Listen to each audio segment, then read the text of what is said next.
Assalamualaikum warahmatullahi wabarakatuh. Kembali bersama saya dalam pembelajaran bahasa Indonesia. Anak-anakku yang saya banggakan, yang saya cintai, di tengah merebaknya pandemi COVID-19 ini, kalian tentunya sudah rindu dengan pembelajaran secara langsung. Namun kebijakan yang diambil oleh pemerintah bahwa di dunia pendidikan salah satunya harus diliburkan untuk sementara sampai dengan keadaan yang memungkinkan lagi nanti kita bisa bertemu kembali. Baik, untuk mengisi itu semua saya akan sampaikan sebuah materi yang masih terkait dengan sastra. Dalam hal ini adalah sebuah cerita inspirasi akan saya sampaikan. Nanti silahkan kalian cermati apa yang ada di dalam kisah ini. Judul dari kisah yang akan saya sampaikan adalah Pohon Pepaya. Kisahnya sebagai berikut. Jadi ada seorang kakek yang tinggal bersama istrinya, si nenek, di sebuah kampung di mana tempat tinggalnya itu memiliki pekarangan yang luas.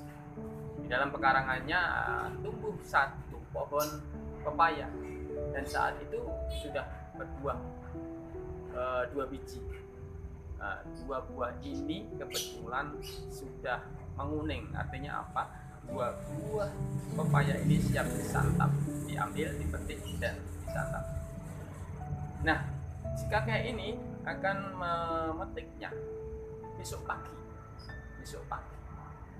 Jadi di malam hari dia beristirahat, kemudian besok paginya akan dia petik di buah pepaya itu. Begitu malam berlalu, pagi hari pun datang. Dia pun bergegas hendak mengambil pepaya atau buah pepaya yang sudah direncanakan kemarin.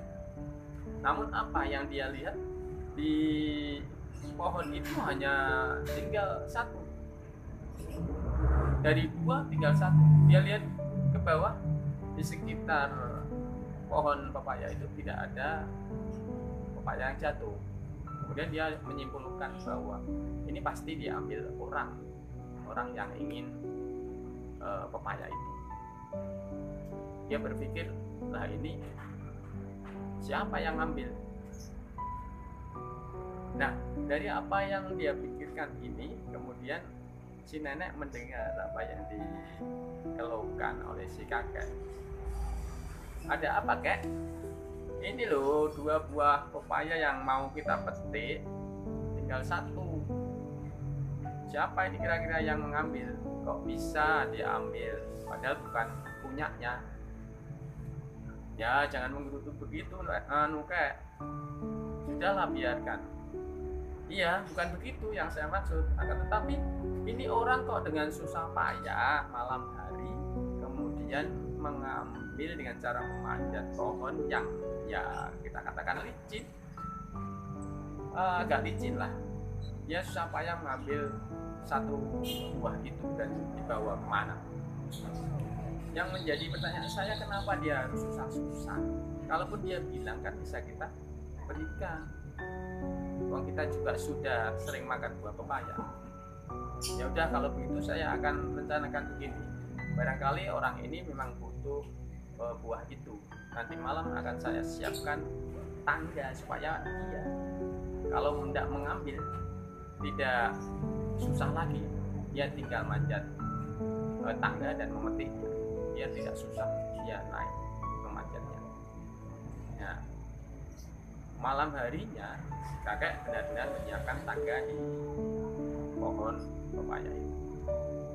Nah, dengan harapan supaya orang yang butuh itu dia bisa dengan mudah mengambil buah yang kedua.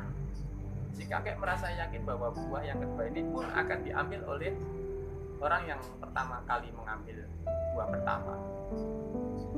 Ya, seperti biasa kakek nenek malam hari tertidur pulas. Namun di pagi harinya kakek berharap ingin mengetahui apakah buah pepaya yang satunya itu juga akan hilang, diambil lagi oleh orang tersebut. Ternyata tidak. Jadi buahnya masih utuh satu. Dengan demikian, jika kakek berpikirlah, ini apakah orang tidak mau mengambil satu lagi, padahal sudah saya berikan tangga supaya mudah mengambilnya, kenapa dia tidak lakukan? Nah, dari proses itu, berpikirnya si kakek seperti itu, kemudian datanglah seseorang. Dia datang ke rumah kakek. Permisi kakek. Iya. Siapa kalian? Maaf, siapa Anda? Saya mau ketemu kakek. Bisakah kita bicara di dalam? Nah, si kakek kemudian mempersilahkan si orang tersebut ke rumah sambil menenteng dua buah pepaya yang cukup besar di tangannya. Maaf kak, ini saya ada 2 buah pepaya yang saya beli dari pasar. Saya akan menyampaikan apa yang sudah saya lakukan terhadap pepaya kakek, bahwa saya menyadari bahwa semalam mestinya saya harus ngambil lagi pepaya yang tinggal satu itu, namun di situ sudah disiapkan tangga. Kemudian saya urungkan niatan saya untuk mengambil satu. Saya merasa bersalah bahwa ini bukan hak saya, saya miliki atau saya ambil. Nah, dengan kesadaran saya macam itu, kemudian saya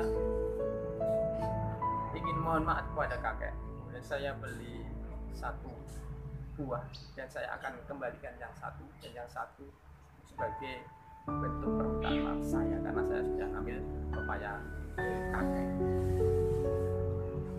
Dan untuk itu saya mohon maaf atas apa yang sudah saya lakukan kepada kakek.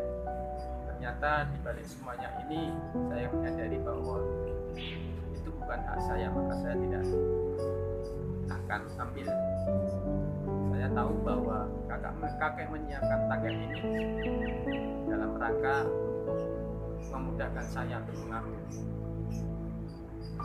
Dan perlu diketahui bahwa ketika saya mengambil yang pertama, memang saya harus menghadap-hadap, memanjat sampai dengan mengambil buahnya, dan bahkan resiko harus saya tanggung.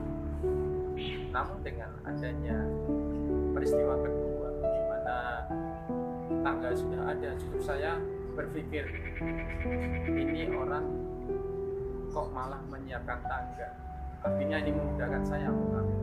Tapi inilah saya kemudian berbalik berpikir bahwa ini tidak saya, maka saya tidak ambil dan saya kembali pulang.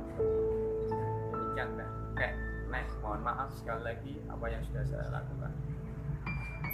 Kemudian orang itu pamit untuk kembali atau pulang ke rumahnya. Nah, dari kisah ini tentunya bisa diambil hikmah. Apa hikmah yang bisa kita petik, kita ambil dari kisah singkat ini? Nah, silakan Anda temukan hikmah dari semua yang ada di dalam kisah pohon pepaya yang sudah saya ceritakan. Demikian, terima kasih. Sampai ketemu lagi di lain kesempatan. Wassalamualaikum warahmatullahi wabarakatuh.